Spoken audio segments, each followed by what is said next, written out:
नमस्कार दोस्तों, स्वागत है आपका फिर से जेडएक्स न्यूज में। दोस्तों, इस वक्त की सबसे बड़ी खबर निकल रही है ग्रीस और तुर्की से।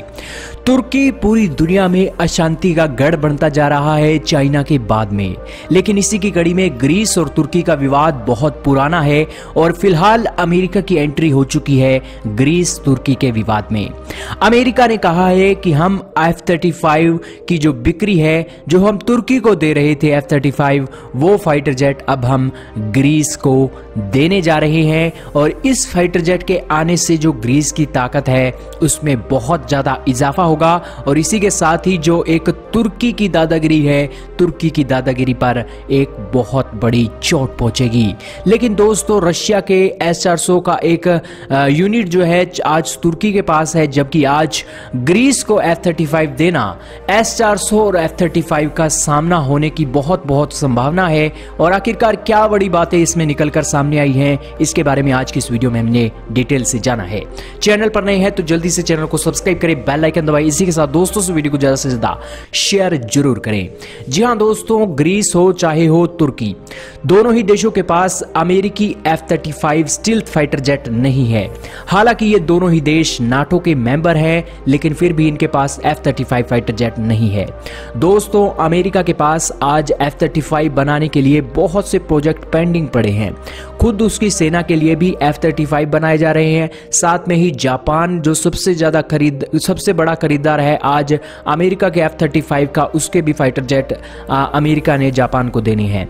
हालांकि 150 के करीब जापान के F-35 अमेरिका बनाने लग रहा है, लेकिन इसी की कड़ी में ग्रीस और इसी के साथ तुर्की जैसे छोटे देशों को भी F-35 देने का प्रोग्राम है। हालांकि F-35 बनाया ही इसलिए गया है ताकि नाटो के जो सहयोगी देश हैं अमेरिका के, उनकी जो एयर पावर है उनको ताकतवर बनाया जा सके और अमेरिकी गुट को एकदम पूरी दुनिया में ताकतवर बनाकर रखी जाए, ताकि पूरी दुनिया के देश जो आज अमेरिका के खिलाफ लड़ रहे हैं वो अपनी आंख ना उठा सके।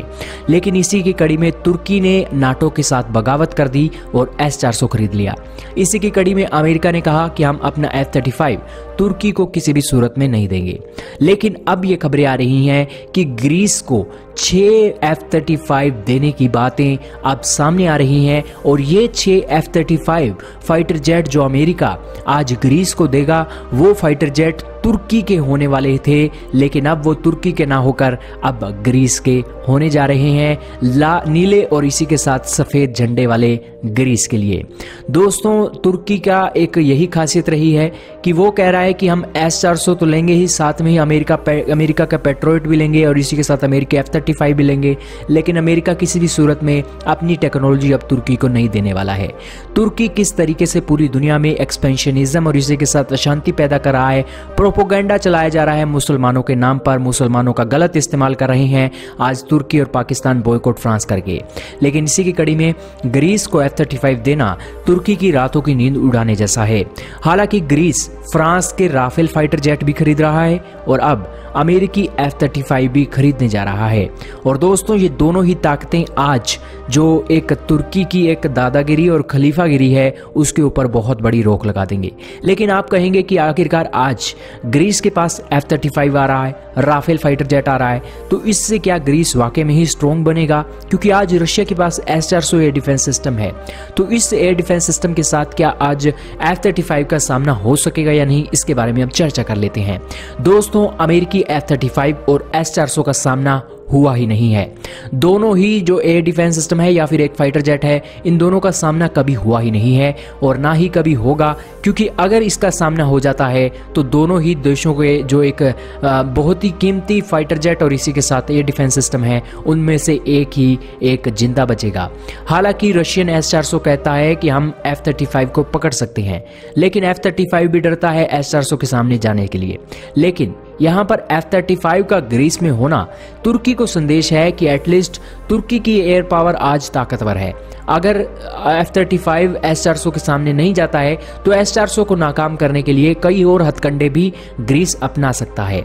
लेकिन इसी की कड़ी में ग्रीस के पास F-35 आना रशिया के S-400 से बहुत ज़्यादा घातक होने वाला है, क्योंकि S-400 का तोड़ तो आज ग्रीस के पास है ही, क्योंकि तुर्की के जो एक्सपर्ट्स हैं उन्हें चलाना ही नहीं आता है S-400। हाल ही में हमने वीडियो बनाकर आपको दिया था कि किस तरीके से जो रशियन S-400 का जो टेस्ट है तुर्की ने करवाया है वो बिल्कुल फेल रहा है।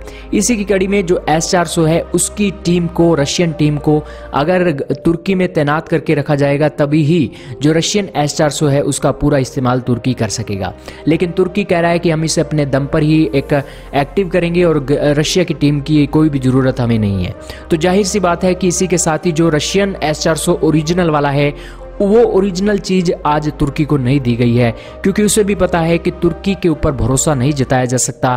तुर्की आज रशिया का है तो कल को अमेरिका का भी हो सकता है।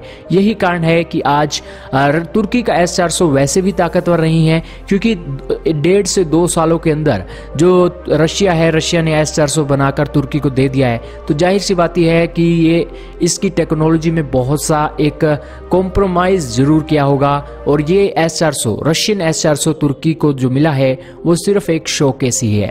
हालांकि कल को अगर ग्रीस के F-35 या फिर नाटो के F-35 तुर्की पर हमला करते हुए अगर S-400 को गिरा भी देंगे तो आप उस S-400 का कंपैरिजन भारत की S-400 के कंपैरिजन के साथ ना कीजिएगा, क्योंकि जो तुर्की का S-400 है वो सिर्फ $2.5 बिलियन का है। भारत का जो एक S-400 है वो करीब $5.6 बिलियन का है। और इससे आप समझ सकते हैं कि रशिया और भारत का जो रिश्ता है वो भी बेहतर है, और जो हम टेक्नोलॉजी और फीचर S-400 में लाने जा रहे हैं वो तुर्की के S-400 से कहीं ज़्यादा बेहतर होने वाले हैं। तो दोस्तों यही थी आज की इस वीडियो में, लेकिन यहाँ पर सबसे बड़ी बात यह है कि ग्रीस को F-35 मिलना तुर्की के F-35 को ना मिलने से जो एक उसके जले हुए पर नमक छिड़कने जैसी बात है। तो इसी के चलते ग्रीस की जो एयर पावर है उसको ताकतवर बनाने का काम भी अमेरिका कर रहा है, और आगे अब आपको तुर्की नाटो से बाहर होता हुआ दिखाई दे सकता है।